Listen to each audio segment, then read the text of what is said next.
So what is property flipping? How do you actually do it? And is there money in it? This video will look after you. I think it's important for you guys to understand what house flipping actually is to see some value behind it. So without further ado, let's get right into it. So let's imagine that there is a house, okay? That's my wonderful drawing of a house. And to buy it, you had to spend, let's say, $200,000.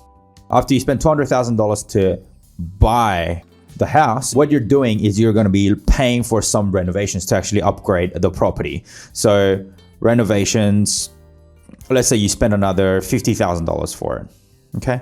And that renovation is going to take anywhere between, say, about, let's say, as quickly as 2 months to about, let's say, 5 months. You probably don't want it to be any longer than that because you forgo some rent, right? So that renovations could include a new lick of paint. You could have a look at the flooring, landscaping, and you could also be looking at doing a bit of maybe kitchen. Yeah, definitely kitchen. You could also be looking at bathrooms. Okay, kitchen is expensive. Bathroom is even more expensive. And maybe you can do some outdoor. You could also look at some outdoor features. I'll speak a little bit more about that later on. You could also be looking at doing a full-on extension as well. Now, you got to be careful of what kind of work you actually do in this particular property to be able to make it marketable. So the idea is that after spending $50,000 to do either all or some of these things, the price of the property after the renovation, right? Let's call this the renovation, is that it's going to be priced at more than $50,000 above the 200K. So let's say it's going to be priced at $3,000. Okay. Now there is this gap here, 2 to 5 months, maybe half a year. There are markets out there where you can increase as high as 5% to 10% during that period in time. So that $300,000 is not completely out of the, and if done right, this is the amount of money that you can make. And within 6 months, you basically take this amount, you take that amount, and then you basically are profiting that $50,000 and then minus any rates and repayments that you might pay on the actual property. Now, there are ways that you can use this $50,000. You can sell the property at $300,000 and therefore get $50,000 back. But when you sell the property, you got to think of the commission for the agent, right? Because an agent's going to sell that for you. Usually clocks in around about that 2% mark. So if you don't want to pay this, what option you have is then you could go to the bank and you can borrow against that $300,000. So let's say the amount that you spend to buy this house and to do the renovation, and let's say you even borrow the renovation fee, okay? Let's say the bank allowed you to do it. So you're basically spending $250K all up. You can borrow up to 80% of it, right?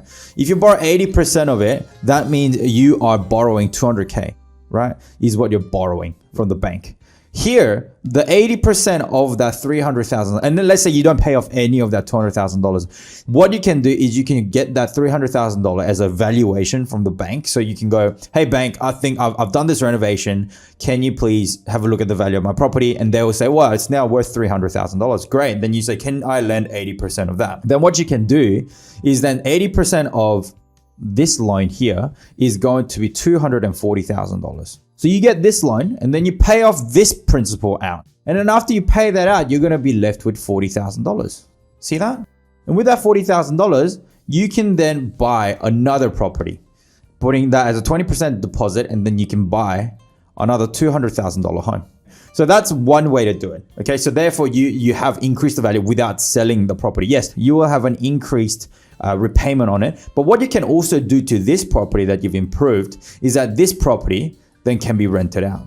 And the rent that you would have charged from this situation to this renovated property here now, you're going to have a increased rental rate here. Then you'll be able to then use that higher rent to be able to afford to pay it back, and you'll probably end up making more money on top of paying the repayments as well, depending on where you purchase the property. So what are some of the things that you should then watch out when you do these renovations is you need to make sure that these renovations, right, are appropriate. Well, actually, before you consider whether these renovations are appropriate or not, you need to make sure that the house that you're buying is suitable to be renovated. So this property here, you got to make sure that it is the worst house on the best street.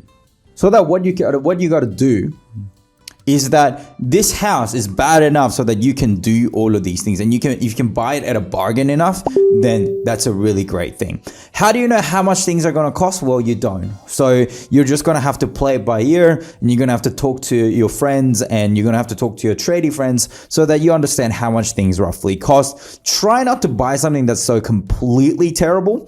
Try and buy something that is slightly bad, and then start engaging tradies and find out ways that you can save money on your trading costs. Because what you want to avoid, right, absolutely avoid, is overcapitalization.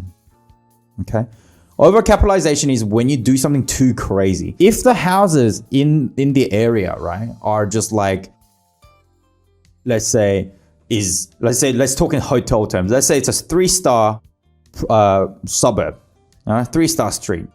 And all of a sudden, here's your house, which was originally like 1.5 star, right? Just 1.5 star. And then you basically made it so good that it went from 1.5 star to like bloody 5 star, right? Like, that's too good. That's just way too good. And you've overspent it, and nobody even wants to pay that kind of money in that area anyway. Okay. So the idea is to make sure that it matches the profile of your surrounding properties. That's what you got to make sure to do so that you don't end up spending too much. Obviously, your first one is going to be a mistake. You will make some money, and in this market, I'm confident enough to actually encourage you guys to go and try this, because as you spend that 2 to 5 months time, the market, right, is gonna go up in value. So out of the gain that you're making, that 50 grand, I'd say about 10 grand worth of that could have been an increase. I'll give you a real life example. I have a house that I have done in the past, right? I purchased a property for only $160,000. Okay, in the area, the properties were selling for around about 200 and say about 10 to about 220k per house. Okay, so obviously got it at a pretty good discount. I spotted the worst areas of the house, and they were basically the painting, the floor, like the carpets were pretty freaking atrocious, right? And and also looked at the kitchen as well. The kitchen was absolutely rubbish. Okay, the painting probably spent about 3k. The floor I spent about 2.5k, and then kitchen probably spent about 5.5k.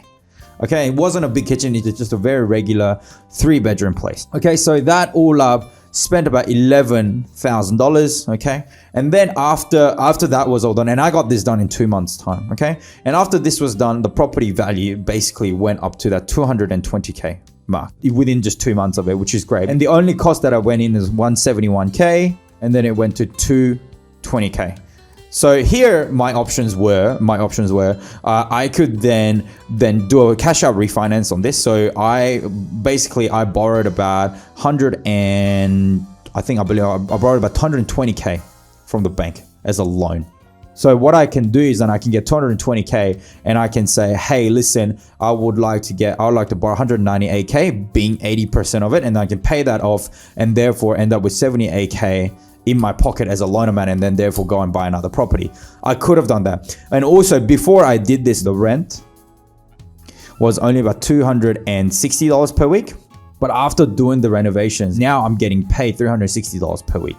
Okay, which is significantly higher than before, and because the income was so good, I'm just like, you know what, I'm just gonna pack in the cash, because property is a little bit expensive at the moment, and I don't really feel like doing these flips at this very stage. So I just haven't even done the refinance, and I'm just coasting along like this, and that's pretty freaking good.